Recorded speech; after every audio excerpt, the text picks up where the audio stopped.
Hello दोस्तों, आज हम लोग बात करने वाले हैं इस वीडियो में चैप्टर 4 एनसीईआरटी से क्वाड्रेटिक इक्वेशंस का इंट्रोडक्शंस। तो चलिए देखते हैं ये क्वाड्रेटिक इक्वेशंस होता क्या है। तो दोस्तों आप सुने होंगे अलजेब्रा के बारे में। जो अलजेब्रा जो होता है उसमें हम लोग को दो पार्ट्स होते हैं, जैसे हम कहें लीनियर इक्वेशंस और फिर हम बात कहें तो अलजेब्रिक एक्सप्रेशन। अलजेब्रिक एक्सप्रेशन में ही होता है हम लोग का पॉलिनोमियल्स। तो पॉलिनोमियल्स में आपने पढ़ा होगा जूनियर क्लास में, अगर कहें तो पॉलिनोमियल जो कि 9th क्लास का हम बात करें, जैसे लीनियर पॉलिनोमियल्स का बात करें जिसके सिंगल पावर अगर होते हैं, अगर जिसके पावर अगर 1 अगर होता है तो हम उसको बोल सकते हैं लीनियर पॉलिनोमियल। वही अगर जिसके पावर अगर रूट्स अगर 2 होता है तो उसको बोलते हैं क्वाड्रेटिक पॉलिनोमियल। तो जब आप यहाँ पे ए एक्स स्क्वायर प्लस मान लीजिए बी एक्स प्लस यहाँ पे सी की बात करें, ये पॉलिनोमियल्स है। पॉलिनोमियल्स कैसे होता है, जब इसमें इक्वल का साइन अगर नहीं हुआ ना तो इसको हम बोलेंगे पॉलिनोमियल्स। तो a x square plus B x plus c ये पॉलिनोमियल्स हुआ। तो आपने क्लास 9th में पढ़े होंगे पॉलिनोमियल्स के बारे में, जो कि बताया जाता है यहाँ पे इसके जनरल टर्म्स में होने चाहिए।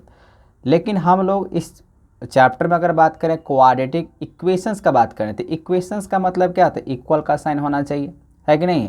तो हम इसका डेफिनेशंस यहाँ पे आपको पहले से ही लिख के रखे हैं। जो क्वाड्रेटिक इक्वेशन किसको कहते हैं, तो बोला गया an equation of the form A x square plus B x plus C equals to 0, मतलब इक्वल का साइन आर ऊपर से यहाँ पे जिसके पावर ऑफ रूट्स का बात करें, यहाँ पे अगर पावर आपको 2 नज़र आ रहा है इसका मतलब ये माना जाएगा ये क्वाड्रेटिक इक्वेशन है। जैसे कि आप पॉलिनोमियल से पढ़ेंगे, क्वाड्रेटिक पॉलिनोमियल हुआ, क्यूबिक पॉलिनोमियल। तो क्यूबिक पॉलिनोमियल क्या होता है, ए एक्स 3 मतलब पावर कितना होता है 3 होता है। फिर बाई क्वाड्रेटिक जिसके पावर कितना होता है 4 होते हैं। इस तरीके से पढ़े होंगे। यहाँ पे हम लोग को पढ़ना है क्वाड्रेटिक इक्वेशन। तो क्वाड्रेटिक इक्वेशंस को होने के लिए यहाँ पे जो जनरल जो फॉर्म होने चाहिए इक्वेशंस का वो a x square plus B x plus C equals to 0 होना चाहिए, ठीक है। जहाँ पे where a b and c are real number. तो आपको पता ही है जो रियल नंबर किसको बोलते हैं, तो रियल नंबर में होता है जो रैशनल नंबर होना चाहिए। रियल नंबर किसको बोल सकते हैं, जो रैशनल नंबर होना चाहिए, और साथ ही साथ क्या होना चाहिए, ई रैशनल नंबर भी होना चाहिए। तो रैशनल और इरेशनल नंबर के कॉम्बिनेशंस को ही हम लोग क्या बोल सकते हैं, तो रियल नंबर बोलते हैं। क्लास 9th में आपने पढ़ा होगा जो रियल नंबर, या हम उसको भी बोल सकते हैं जो नंबर 9 पे प्रेजेंट कर सकें उसको बोल सकते हैं रियल नंबर। तो रियल नंबर का मतलब हो सकता है जैसे यहाँ पे एक जगह पे क्या हो सकता है 2 भी हो सकता है, √2 भी हो सकता है, कुछ भी हो सकता है, माइनस भी हो सकता है, ठीक है। तो रियल नंबर में 2 बातें होता है, एक होता है रैशनल नंबर और एक होता है इरेशनल नंबर। फिलहाल यहाँ पे जो हमने यहाँ पे टर्म लिखा है a x square plus B x plus c, तो यहाँ पे एक्स के टर्म्स में यहाँ पे एक्स का वेरिएबल माना जाएगा। इन द वेरिएबल ऑफ यहाँ पे क्या है एक्स है। अब हो सकता है यहाँ पे जैसे a y square plus b y plus c इस तरीके से भी हो सकता है, तो यहाँ पे वाई का वेरिएबल होगा। तो लेकिन इस तरीके से ही इसका इक्वेशंस होगा। तो क्वाड्रेटिक इक्वेशंस होने के लिए जो फर्स्ट टर्म यहाँ पर दिख रहा है इसके पावर 2, जरूरी नहीं फर्स्ट टर्म में या सेकंड टर्म में कहीं भी हो सकता है, लेकिन कहीं एक ही जगह पे होना चाहिए, ठीक है। और जहाँ पे ये जो वैल्यू है ए कभी भी 0 नहीं होना चाहिए। अगर ये ए की वैल्यू अगर 0 हुआ तो आप एक्स स्क्वायर को, अगर आप एक्स स्क्वायर को मान लीजिए यहाँ पे एक्स स्क्वायर और ए का वैल्यू अगर 0 हुआ तो 0 इंटू एक्स स्क्वायर कितना हो जाएगा 0, तब तो ये क्वाड्रेटिक इक्वेशंस में नहीं जाएगा। तो इसीलिए यहाँ पे a x square plus B x plus c, जैसे हम एग्जाम्पल के लिखें यहाँ पे 4x square plus 4x plus 4 equals to 0, इसका मतलब ये क्वाड्रेटिक इक्वेशंस पे है, ठीक है ना। लेकिन यहीं पे 4 की जगह पर अगर 0 अगर लिख दिए और फिर इसको मल्टीप्लाई करके देखिए तो पूरा वैल्यू क्या हो जाएगा 0, तो जो कि क्या आ जाएगा 4x प्लस 4, तब ये किस में कन्वर्ट हो जाएगा, लीनियर, अगर बात कहते हैं लीनियर इक्वेशंस में कन्वर्ट हो जाएगा। तो इसीलिए कंडीशंस रहना चाहिए a not equal to 0, a not equal to 0, यहाँ पे कंडीशन लगा हुआ ए नॉट इक्वल टू 0, ठीक है। ये तो हो गया क्वाड्रेटिक इक्वेशन किसको कहते हैं, समझ में आ गया। अब हम बात करते हैं यहाँ पे जो क्वाड्रेटिक इक्वेशंस के बारे में कुछ और बातें। The zeros of the quadratic polynomial, जैसे जीरोस का बात करें, जैसे कितना वैल्यू हो सकता है। अच्छा, पावर अगर 2 दिया हुआ है तो 2 ही निकल के आ सकता है। तो जिस तरीके से यहाँ पे क्वाड्रेटिक पॉलिनोमियल के लिए होता है उसी तरीके से यहाँ पे सेम जो रूट्स होगा वो क्वाड्रेटिक इक्वेशंस के लिए भी होगा। फ़र्क सिर्फ इतना है जो क्वाड्रेटिक पॉलिनोमियल में इक्वल का साइन हम लोग नहीं लगाते। तो यहाँ पे आप देख रहे हैं इक्वल का साइन दिए हैं नहीं ना, तो इसको हम बोलते हैं क्वाड्रेटिक पॉलिनोमियल। और जैसे ही यहाँ पे क्वाड्रेटिक इक्वेशंस की बात आएगा तो यहाँ पे इक्वल का साइन नज़र आएगा, ठीक है। तो ये दोनों सेम ही होता है। हम क्वाड्रेटिक पॉलिनोमियल को, क्वाड्रेटिक इक्वेशन को सेम ही लिख सकते हैं, लेकिन इसके रूट्स के लिए यहाँ पे 0 लिखना पड़ता है, ठीक है। इक्वल टू में 0 लेके इसको सॉल्व करना होता है, ठीक है। कुछ और बातें इसमें समझना होगा। Quadratic equation has 2 and only 2 roots, जिसका जितना पावर होता है, जैसे x के पावर 2 है, एक्स स्क्वायर है, इसके कितने रूट्स निकल सकते हैं? 2 ही निकल सकते हैं। और किसी का पावर अगर मान लीजिए 3 रहा, क्यूबिक रहा, तो कितने रूट्स निकल सकते हैं? 3। तो हमेशा ध्यान रखिएगा, जब क्वाड्रेटिक इक्वेशन में जब हम लोग सॉल्व करेंगे तो सॉल्व करने के बाद हमेशा 2 ही रूट्स निकल का सकता है। जैसे रियल एंड डेंसिटी हो सकता है, रियल एंड कोइंसिडेंट हो सकता है, इमेजिनरी हो सकता है। इमेजिनरी का मतलब होता है कोई भी ऐसा वैल्यू जो है ना, जो इमेजिनरी वैल्यू हो सकता है, रूट के अंदर में आ सकता है, रूट के नेगेटिव में आ सकता है। जैसे रूट के अंदर में माइनस मान लीजिए 5 आ गया, तो ये इमेजिनरी नंबर माना जाता है, ठीक है ना। तो इस तरीके के वैल्यू को हम लोग को गलत हो जाएगा, ऐसे लिखना गलत माना जाता है। तो फिलहाल हम लोग जाएंगे आगे 11वीं क्लास में, तो आप लोग को पता चलेगा इस तरीके से नंबर के बारे में। फिलहाल ये समझिए, तो यहाँ पे जब भी अगर क्वाड्रेटिक इक्वेशन सॉल्व करेंगे तो कितने सिर्फ आंसर आ सकते हैं? 2 ही हो सकते हैं। मतलब कितने वैल्यू हो सकते हैं? 2 ही वैल्यू हो सकता है। सिर्फ और सिर्फ 2 ही रूट्स निकल के आ सकते हैं, ठीक है। अब हम इसमें बात करेंगे जो क्वाड्रेटिक इक्वेशंस को कैसे सॉल्व करते हैं। मान लीजिए यहाँ पे इक्वेशंस लिए, तो इसमें हम कैसे इसको सॉल्व करेंगे। तो क्वाड्रेटिक इक्वेशंस को सॉल्व करने के लिए फ़िलहाल हम बात करेंगे इस वीडियो में 2 तरीका सॉल्यूशन ऑफ क्वाड्रेटिक इक्वेशंस। एक बात करेंगे फैक्टराइजेशन मेथड, दूसरा बात करेंगे क्वाड्रेटिक फॉर्मूला से बात करेंगे, ठीक है। तो ये फैक्टराइजेशन मेथड किस तरीके से होगा, तो चलिए हम एक क्वेश्चंस लेते हैं और फिर हम आपको सॉल्व करा के दिखाते हैं जब फैक्टराइजेशन मेथड से कैसे हम क्वाड्रेटिक इक्वेशंस को सॉल्व कर पाते हैं। तो यहाँ पे एक एग्जाम्पल्स लेते हैं, X square minus 3x minus 10 equals to 0। अब हम इसको फैक्टराइजेशन करेंगे। तो देखिए फैक्टराइजेशन का अगर बात करें तो हम लोग मिडिल टर्म स्प्लिट से ही करेंगे। तो रूल आपको पता ही है, जब फर्स्ट टर्म को लास्ट टर्म से मल्टीप्लाई करना होता है तो कितना हो जाएगा, माइनस में है तब माइनस 10x स्क्वायर। इसको तोड़ते हैं तो एक्स स्क्वायर माइनस, अच्छा मिडिल टर्म से अगर स्प्लिट करते हैं तो यहाँ पे ऐसा नंबर मुझे लिखना पड़ेगा ताकि ये मेरा माइनस 3x भी आ जाना चाहिए। और जब हम इसको एक्स स्क्वायर को माइनस 10 से मल्टीप्लाई किए तो माइनस 10x स्क्वायर भी आ जाने चाहिए। तो हम क्या यहाँ पे ऐसे लिख सकते हैं, minus 5x plus 2x minus 10 equals to 0। देखिए माइनस 5x में से अगर प्लस 2 करेंगे x तो अब कितना आ जाएगा, माइनस 3x। अब माइनस 5x को अगर प्लस 2x के साथ मल्टीप्लाई करेंगे तो माइनस 10x स्क्वायर आ जाएगा। तो मिडिल टर्म स्प्लिट्स बनाने के जो मेथड होता है, फर्स्ट टर्म को लास्ट टर्म से पहले मल्टीप्लाई कर लेंगे और जितना आएगा वही यहाँ पे सोचना पड़ता है इसको कैसे स्प्लिट करें ताकि इसका सम यहाँ पे ये आ जाना चाहिए और इसका प्रोडक्ट जो मल्टीप्लाई करके पहले निकालें वो आ जाना चाहिए। फिलहाल यहाँ पे इसको हम सॉल्व कर लेते हैं। तो x कॉमन लेंगे तो x माइनस कितना हो जाएगा 5 प्लस 2 कॉमन यहाँ पे लेते हैं, फिर x माइनस कितना हो जाएगा 5 इक्वल्स टू 0। तो देखिए दोनों यहाँ पे ब्रैकेट्स में कॉमन है तो सबसे पहले ब्रैकेट वाले लिखने पड़ते हैं। तो x माइनस 5 इक्वल्स टू 0 लिखते हैं, क्योंकि 0 का मतलब यहाँ पे है, जैसे हम यहाँ पे लिखेंगे मान लीजिए x माइनस 5 और फिर लिखेंगे x प्लस 2 लिखेंगे ना यहाँ पे, तो अब ये x माइनस 5 के इक्वल्स टू में भी 0 माना जाएगा।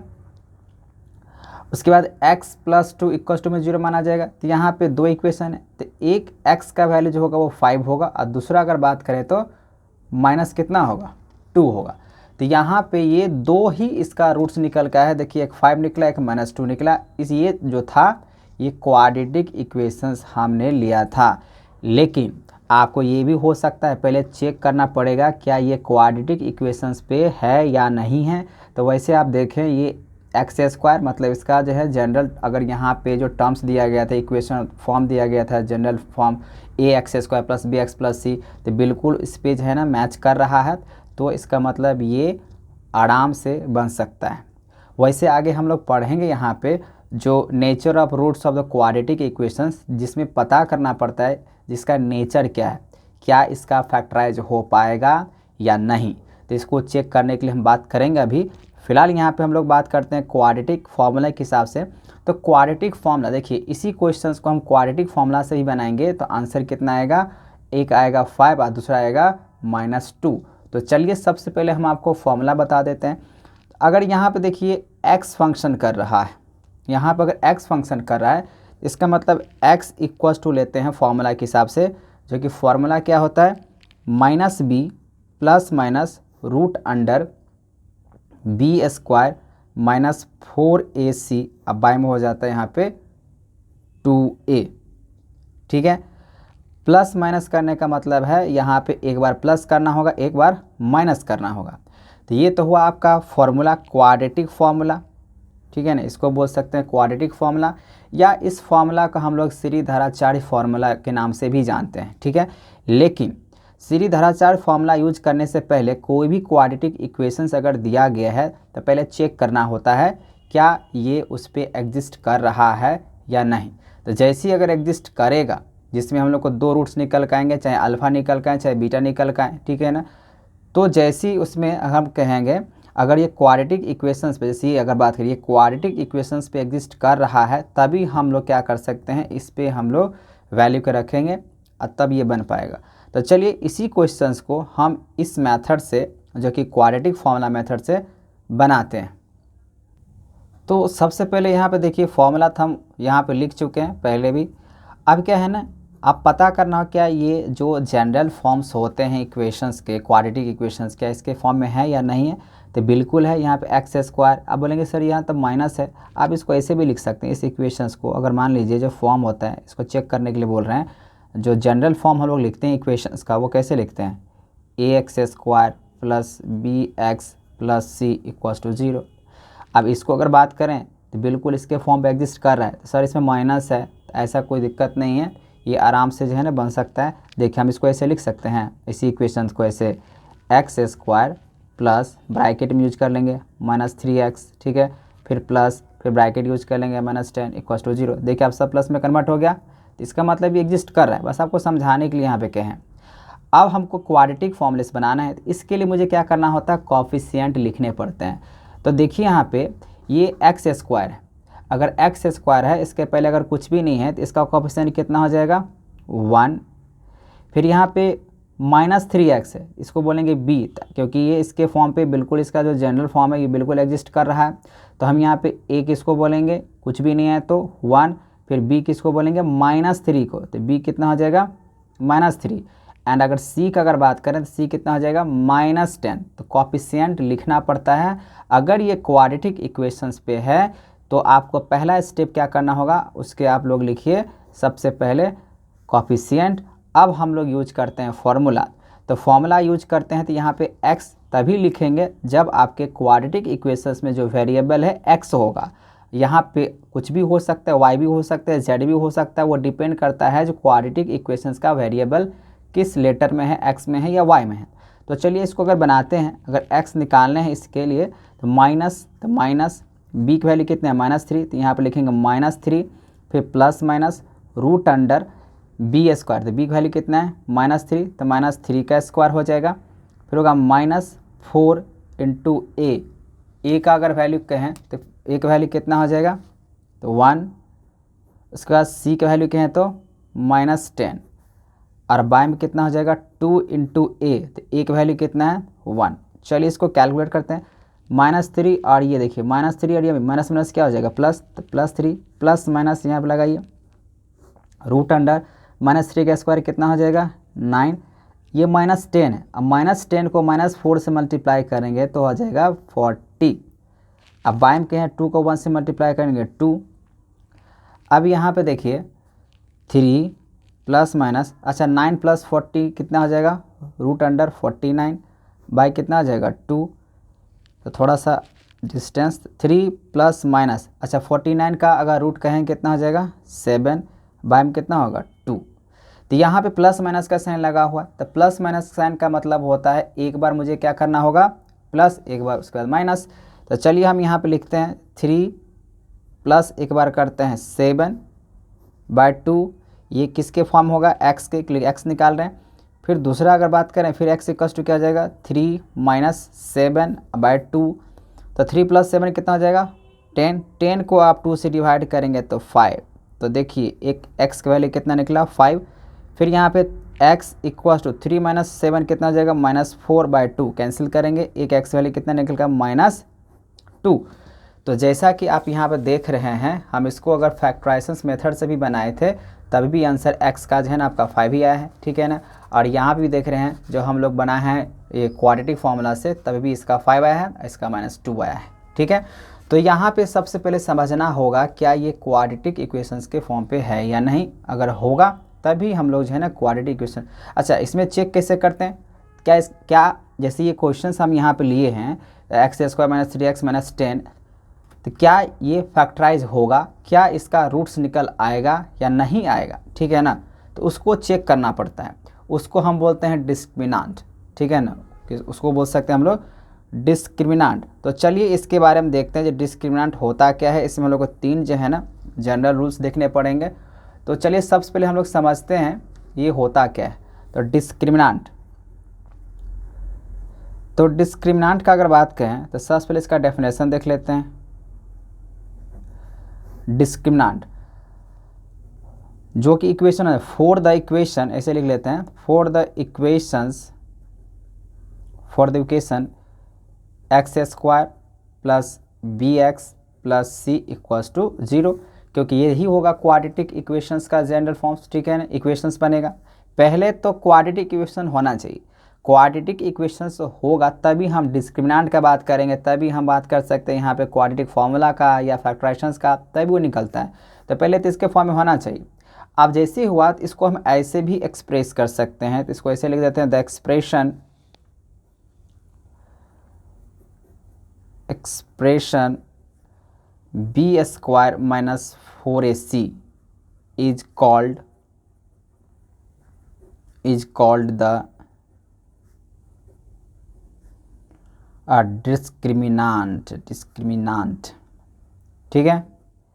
डिस्क्रिमिनांट को हम जो डिनोट करते हैं एंड इज डिनोटेड, वो कैपिटल D से करते हैं। डिनोटेड का अगर बात कहें तो क्या हो जाएगा, बाय कैपिटल में D से करते हैं, ठीक है। इसमें देखिए अगर ये ax² + bx + c के हिसाब से अगर है तो इसमें 2 तो रूट्स निकलेगा ही निकलेगा, ये आपको पता ही है। अगर इसका रूट्स निकालें तो रूट्स कितना निकल जाएगा, अगर मान लीजिए हम ये लिखते हैं जो x² + bx + c = 0, इसके रूट्स क्या हो सकते हैं, कोई एक अल्फ़ा हो सकता है, -b + √d। अच्छा d देखिए यहाँ पे जब क्वाड्रेटिक इक्वेशन सॉल्व कर रहे थे, यहाँ b² - 4ac है ना, हमने बोला यहाँ पे जो डिस्क्रिमिनांट को हम जो कैपिटल D से डिनोट करते हैं, तो ये इसके जगह पे क्या हो सकता है, d हो सकता है। तो यहाँ पर √ क्या लिख दिए, d लिख दिए, ठीक है ना। बाय में कितना हो जाएगा 2a, एक माइनस, ये प्लस में लिखें। फिर दूसरा जो वैल्यू हो सकता है, मान लीजिए बीटा का अगर बात करें तो बीटा क्या हो सकता है, -b, यहाँ प्लस लिखे तो यहाँ माइनस लिखना पड़ेगा, √ क्या हो जाएगा d, बाय में कितना हो जाएगा 2a, ऐसे भी हो सकता है। तो अब हम लोग यहाँ पे चेक करेंगे जो नेगेटिव अगर आ गया, जो कि इमेजिनरी माना जाता है, जिसके वैल्यू नहीं हो सकता है, तो क्या होने वाला है। तो देखिए यहाँ पे जो d है वो d किस तरीके से हो सकता है। मान लीजिए यहाँ पे इफ़ d, जो कि हम बात करें डिस्क्रिमिनांट का, इफ़ d लेस, ये d अगर बात करें ग्रेटर देन, ठीक है ना, = 0 भी हो सकता है, ना। अगर इसको ऐसे लिखा गया है तो इसका मतलब ये होगा b² - 4ac इस तरीके से ग्रेटर देन क्या हो जाएगा, यहाँ पे 0 हो जाएगा, होगा ना। तो इसी चीज़ को यहाँ पे आप समझते हैं, nature of roots of a quadratic equations. Next जो हम लोग का यहाँ पे समझने वाली चीज़ें, वैसे देखिए हम जब क्वेश्चन सॉल्व करेंगे तो आपको अच्छे तरीके से सब समझ में आ जाएगा। फिलहाल यहाँ पे नेचर ऑफ द रूट्स का बात कर रहे हैं, तो इसको देखते हैं क्या है। नेचर ऑफ रूट्स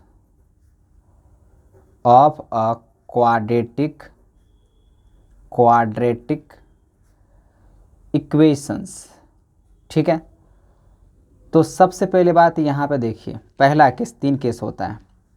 अगर d जो डिस्क्रिमिनांट है ग्रेटर हुआ, देखिए इसका मतलब जो मुखला हुआ है, मतलब ये d ग्रेटर हुआ किससे, 0 से, हमेशा किससे कंपेयर करना पड़ेगा, 0 से।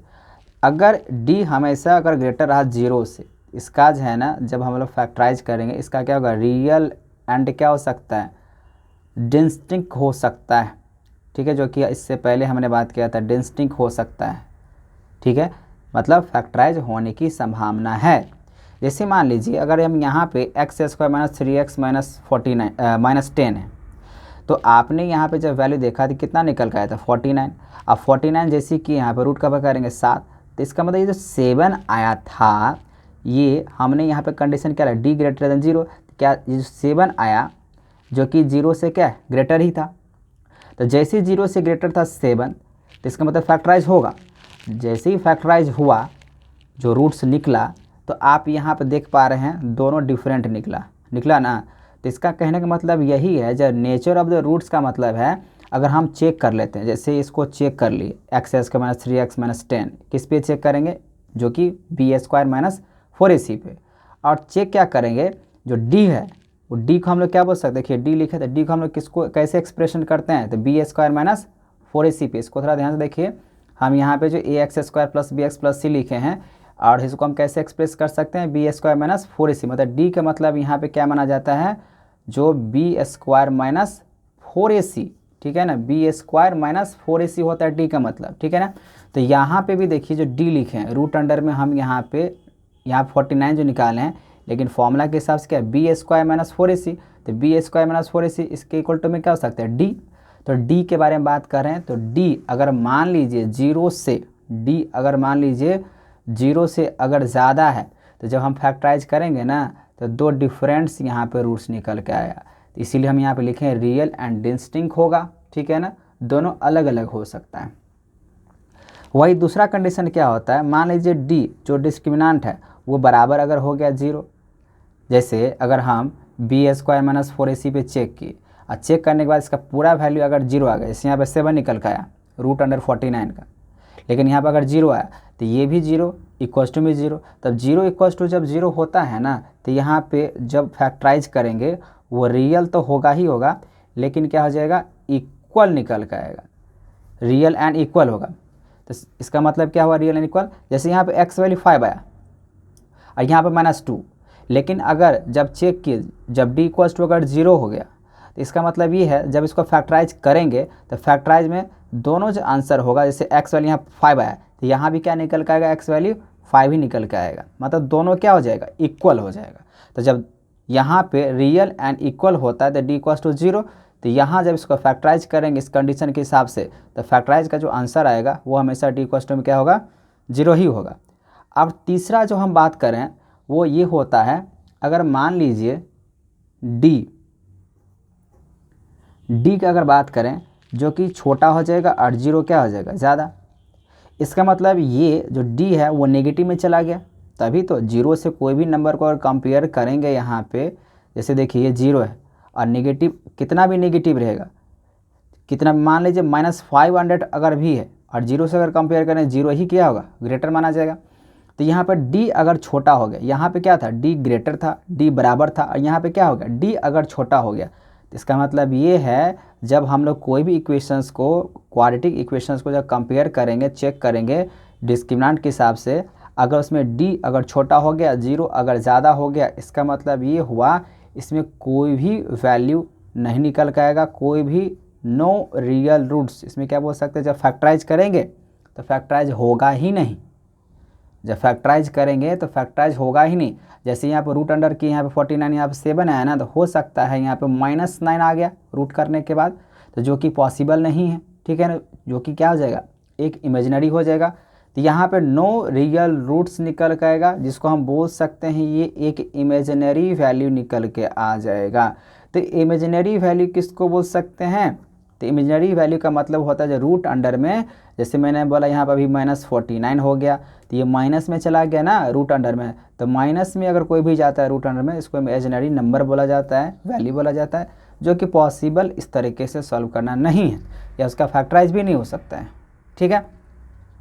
तो ये 3 कंडीशन बहुत ही ज़रूरी ध्यान से आपको समझने हैं, ठीक है ना, क्वेश्चन सॉल्व करते वक्त। अगर कोई भी क्वाड्रेटिक इक्वेशंस अगर है तो क्वाड्रेटिक इक्वेशंस चेक कर लीजिए जो डी ग्रेटर देन है या इक्वल टू है। अगर फैक्टराइज करने के लिए आपको बोला गया, चाहे आप फैक्टराइज क्वाड्रेटिक फार्मूला से करें या आप मिडिल टर्म स्प्लिट से करें, सीधा फैक्टराइज करें, और एक होता है और जो कंप्लीटिंग स्क्वायरिंग मेथड से होता है, ठीक है ना। तीनों मेथड में से अगर कोई भी मेथड अगर यूज करना चाहते हैं तो सबसे पहले चेक कर लीजिए ताकि आपको आसान हो। ये नहीं पूरे लंबा बनाते जा रहे हैं, फिर बाद में पता चला उसका जो है ना फैक्टराइज हो ही नहीं पा रहा है, तो सबसे बेस्ट तरीका है उसके नेचर ऑफ रूट्स पहले पता कर लीजिए। और जैसे ही नेचर ऑफ रूट्स अगर पता चल गया, तब अगर ये डी ग्रेटर देन अगर 0 हुआ तो फैक्टराइज होगा, डी इक्वल्स टू अगर मान लीजिए 0 हुआ तभी भी फैक्टराइज होगा, लेकिन डी लेस देन अगर 0 हुआ, डी छोटा हो गया 0 से, तो कोई फैक्टराइज नहीं होगा, तब उसको आप आगे बनाएंगे ही नहीं। ठीक है, तो आई होप आपको इस वीडियो में आपको इंट्रोडक्शन वाले पार्ट समझ में आ गया होगा। अब हम लोग नेक्स्ट क्लास में बात करेंगे एनसीईआरटी से एक्सरसाइज क्वेश्चंस। ठीक है।